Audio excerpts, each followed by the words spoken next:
Hello to everybody. I'm happy to be here. It's the first time that I'm presenting in Norway, or at least virtually. And I will tell you something about the citizen science observations with the SoilPlastic App that we have started.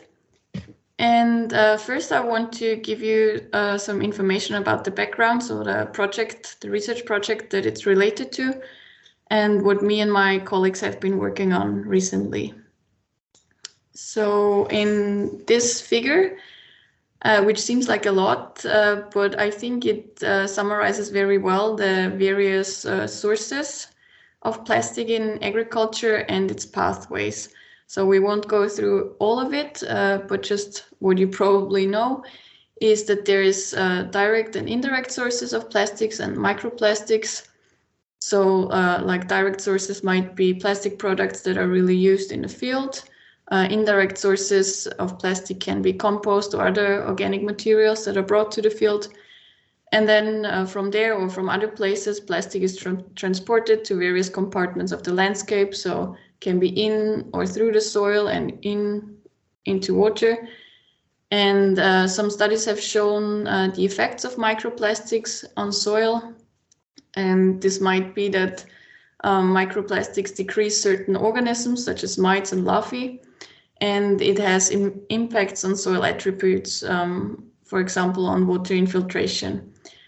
However, about the transport and also about the specific effects of plastic and microplastics, we don't know much yet.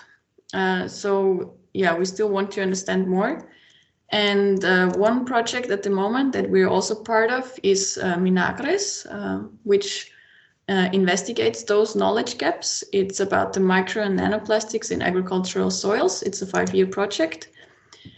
And the project itself regards the whole scope or the processes of micro and nanoplastics in the environment or in soil specifically. So from the source through the transport to its effects on soil, on ecosystem services, and on crop production. And we also investigate the socioeconomic dimension. So what does it mean for the farmers? And on the second figure, you can see the sources that I just mentioned. And so we do consider various sources in the project. And we work in 11 case studies across Europe. And case studies mean that it's a selection of different farms, usually. And in the case studies, we do take soil samples and we work with the farmers. In Austria, we do have 2 case studies. So one in the east, which is called Machfeld. It's a very productive region for mostly asparagus and veggies. And in the Alpine foothills, there's like vegetable and cereal production. And through all case studies, we did take soil samples last spring. And we also have been asking our farmers a lot of questions in order to find out about the management practices and the plastic products that they use. And from these questionnaires, for example, we saw that they estimated at least medium to high amounts of plastic on their fields, or at least, as you see, quite a high number said that there's medium or high amounts of plastic in their fields. And at the same time, around 67% of the farmers do not know of any initiatives working on plastic reduction or removal from fields and landscapes. So overall, they wish to have more information and more knowledge on this topic. Furthermore, what they said, what kind of products they used was mostly mulch foils and other foils, irrigation equipment, harvest boxes, transport boxes, or transplant trays. So those are the most plastic products that are used in our case studies. And the macro or the microplastic analysis are still in process. However, in Austria, we did analyze the visible plastic, so from 1 to 5 millimeters and above 5 millimeters. And I can show you a few results from our 2 Austrian case studies. So it was that the visible plastic was found on 70% of the fields in the more alpine region, and on the more eastern region on even 77% of the fields. And we also did find some glass and metal. So in only like 15 or 20% of the fields, there was no residues found at all. However, it was only very small amounts that we found, so it's nothing really remarkable compared to other soil sampling campaigns. And yeah, we want to find out more about this visible or in general plastic in soils over Europe. That's why we have developed the SoilPlastic app that you've probably now heard of. And yeah, it's really available for Android and Apple and also in the browser. And I will briefly explain you what the app can do and how it looks like. So it's about entering observations of plastic in mostly agricultural settings. And you do this by adding a spot, it's called, in the app. So with your active GPS location, you create a spot, an observation. And the information that should be entered or has to be entered is the land use, so where you are, whether it's grassland or, for example, vineyards. Then also the amount of plastic and the size of plastic. So there's different figures or pictures that you can compare it to in order to know what you enter. And also a picture of the observation helps us to check your observation. So this is the minimum info, and there's also some other optional information, for example, the color of the plastic that you found or the type of plastic, and also if you found any other material in the environment, you can add like glass, metal, or paper.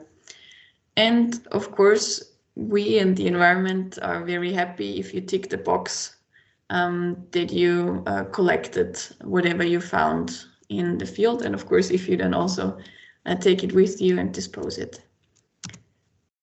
And since our Minagris project, so within the Minagris project, the SoilPlastic app was developed. And since it's very much related to soil, we're also happy to receive more information about the soil. So there's instructions on how to assess the soil texture. And also you can enter what kind of soil life you observed on the location where you found the plastic. And what is very useful, I think, for monitoring is the interactive maps and statistics that you can also access in the app. So you can see the map with all the different observations, and you can click on them, and then you get these informations that were entered with the spot. It's also possible that the creator of the spot hides it or hides the GPS location in case anybody wants that, but we haven't seen it so far. And you can also filter observations by different categories like the land use. So since we want to use the app all over our case studies, the app is available in 9 different languages, so like English, German, Spanish, French. Unfortunately, not yet in Norwegian. In Austria, for example, we're now starting a target-specific project for using the SoilPlastic app. It's within the Citizen Science Award. So that's an Austrian-wide small project that is organized as a competition for schools, individuals, and families within the month of April to July. So whoever gets then the most observations entered into the app can win a prize. And yeah, there's also events to inform about the background information, for example. And yeah, we hope to get a lot of activities through this small project. And yeah, apart from that, I was also told that you might be interested in other initiatives or networks that are going on in Austria. And first of all, on the political side, there is, for example, the new strategy on circular economy that was released last year, and also the action plan on microplastic. And this explains the strategies that are foreseen for reducing microplastic in the environment in the coming years. And on the side of the networks, we do have the, if I would translate it, the Alliance Microplastic Free that my institute is also part of. It's a collaboration of various research partners and industry also to develop strategies and management practices without conventional plastics. Then there's the net microplastic that is like it's connecting various stakeholders within this field. The Circular Futures is a platform for circular economy. And there's also the Polymer Competence Center, which develops alternative plastics. So as a last slide, I collected some thoughts and conclusions where I thought this might be related to Norway or what could be useful. Is that, yeah, our SoilPlastic app is ready, so to say. It's an easy to use application that can give an overview of visible plastic residues in certain regions. It can also be used in, for example, school projects or in voluntary projects, for cleaning projects, for cleaning measures. And of course, our research project is happy about the entries and the data in order to gain more knowledge and to assess the transport of different plastic products. The impacts that we hope to gain with the app and the activities is the awareness is increased about the plastic residues in the environment and also plastic use. And hopefully that if more and more people join, the activities might get some attention in politics and might trigger some discussions. And yeah, our experience time is quite short because the app is just about to be finalized. And what we can say so far is that we think it's important to consider the target group. So who do you want the app to use with? And then really talk to this target group and explain what the benefits are. So have some target specific projects or communication channels. And also another point is that national or regional laws should be considered. So for example, to advise people not to access any fields or property that they're not allowed to enter. Okay, so that was what I have prepared. If there's any questions, I am happy to answer them.